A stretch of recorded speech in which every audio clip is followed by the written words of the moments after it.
In this video, we will discuss the distribution of drugs throughout the body.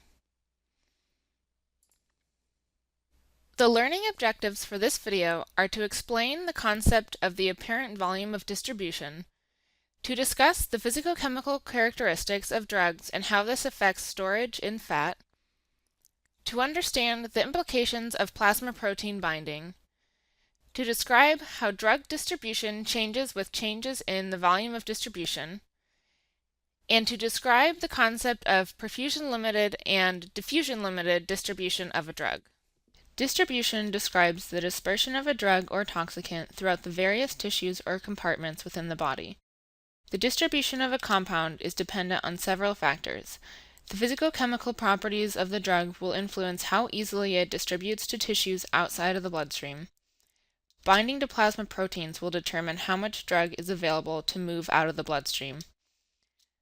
Blood volume, cardiac output, and tissue-specific perfusion rates will influence the speed and extent of distribution to specific tissues, and special biological barriers will influence distribution to specific tissues. For example, the blood-brain barrier determines which compounds reach the brain, and the placental barrier determines which compounds will cross the maternal blood into the fetal blood supply. It's important to understand how a drug or toxicant is distributed throughout the body because this will determine its concentration at the target site.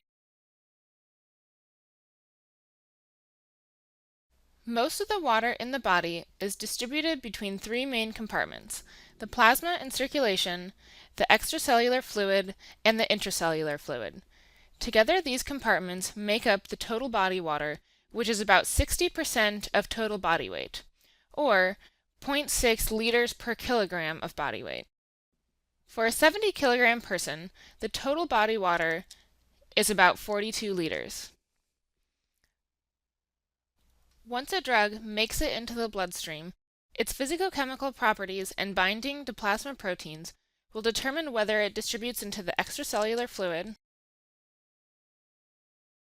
the intracellular fluid, or into body fat. The more lipid-soluble a compound is, the more easily it will cross lipid membranes and diffuse into compartments outside of the bloodstream. Therefore, as lipid solubility increases, the volume of body water that the drug distributes to will increase, and the lower the concentration in the bloodstream will be.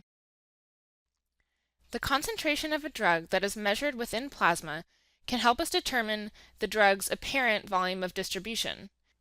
This will help us determine which compartments in the body a drug distributes to. The distribution of a chemical compound is typically described by calculating the apparent volume of distribution. The apparent volume of distribution is determined by measuring how the concentration of drug in plasma changes over time after an intravenous administration of a known dose. If you extrapolate a concentration curve back to time zero, you can obtain the concentration at time zero.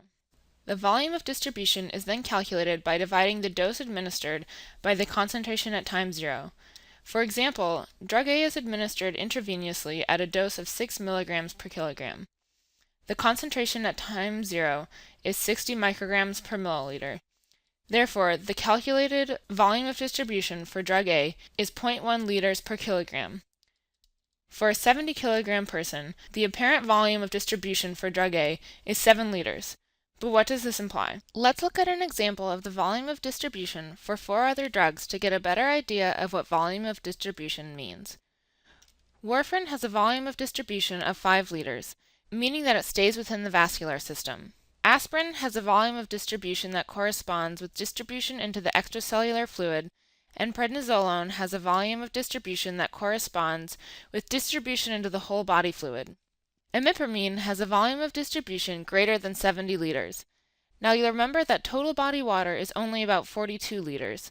So how can you have a volume of distribution greater than total body water? This suggests that the compound distributes into stored body fat.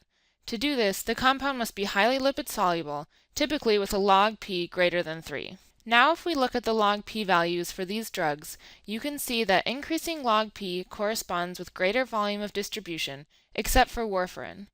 Warfarin is contained mostly within the plasma, water, and vascular system because it is highly bound to plasma proteins, preventing it from diffusing out of the bloodstream. So in this case, the log P is not indicative of the volume of distribution.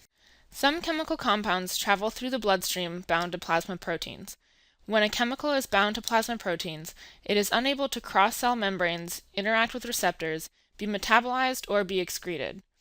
When a drug binds to plasma proteins, it will reach an equilibrium with some bound and some unbound drug that is able to cross the membrane. The amount of drug bound at equilibrium depends on the binding affinity to the protein and the amount of available protein binding sites. When two drugs that bind plasma proteins are given at the same time, it can cause competition for binding sites, alter the equilibrium of one or both drugs, and potentially increase the concentration of free drug in the circulation. This is one potential mechanism of a drug-drug interaction that can cause adverse effects in the body. These are some examples of drugs that are bound to plasma albumin. When given together, adverse drug reactions can occur, especially if one of the drugs has a narrow therapeutic index and can cause toxic effects if the plasma concentration is too high. Now let's discuss how tissue perfusion affects drug distribution. Tissue perfusion is the volume of blood flowing through arteries and capillaries to a specific tissue. Tissues requiring more oxygen and nutrients typically have higher perfusion. For example, muscle and liver are highly perfused tissues, whereas fat has low blood perfusion. For a drug that easily distributes into tissue, the most highly perfused tissues will have the highest concentration at first. As time passes, the concentration of these compounds will increase in the fat where they are sequestered, and decrease in the plasma and other tissues. This is an example of a perfusion-limited drug. When you have a drug that is not lipid-soluble enough to sequester into fat, it is limited by its diffusion across the membrane instead of the blood perfusion rate. This is what the tissue concentration over time looks like for a diffusion-limited drug. Let's look at the example of hexachlorobiphenyl. Look at the blood flow to the muscle, liver, skin, and fat, and how the concentration in each of these tissues changes between 1 hour after administration and 100 hours after administration. Initially, there are high concentrations in the highly perfused tissues and low concentrations in the low perfused tissues. However, after 100 hours, the skin, and especially the fat, have much higher concentrations. This is an example of a lipid-soluble compound that sequesters in fat, thus its distribution throughout the body is perfusion-limited. To wrap up our discussion of distribution, we'll go over one special barrier that influences distribution.